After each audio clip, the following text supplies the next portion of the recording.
More questions and few answers. Today, the City of Atlanta released more than 100 pages of employee personnel records related to the mayor's deputy chief of staff. Not only has the Department of Justice been looking into Katrina Taylor Parks, but today, investigator Rebecca Lindstrom learned that they have been asking questions about her husband as well. That's right. Federal investigators now want to know about DeAnthony Parks, who currently works in code enforcement. They are asking questions about what other jobs he has held with the city and if he's ever done any contract work. But it is this subpoena from September 2016 that is raising the most eyebrows, mainly because until now, most people, including the mayor, didn't even know it existed.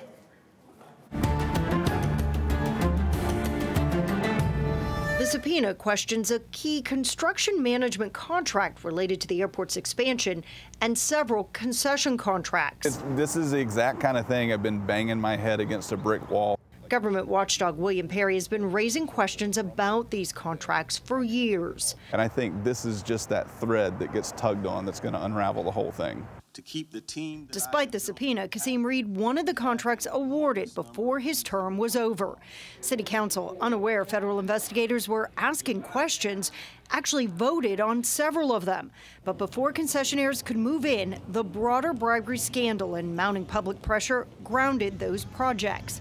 Art now hides where retail stores, restaurants, and a food court should be. Does it matter that there isn't a food court in Concourse C? I think taxpayers of Atlanta and certainly the world's largest airport is missing out. And I think the biggest part of it is their trust in government. The city's auditor did later review 54 construction airport contracts, warning of several red flags in how they were processed. Perry says it is one more indication the city needs to start over. They used a very good, very reputable format for selecting contracts, but at the end of the day, when the people selecting contracts know who the winners are supposed to be, then the system is rigged, and we need to fix it. We asked exactly 1 week ago when these contracts would either be approved or rebid. A spokesperson for the airport told us they were actually working with City Hall now to determine the next steps and that they would talk with us soon. But as of today, the airport has had no comment. Now, all of this happened before Mayor Bottoms took office in January. There is an active search for both that airport general manager and chief procurement director.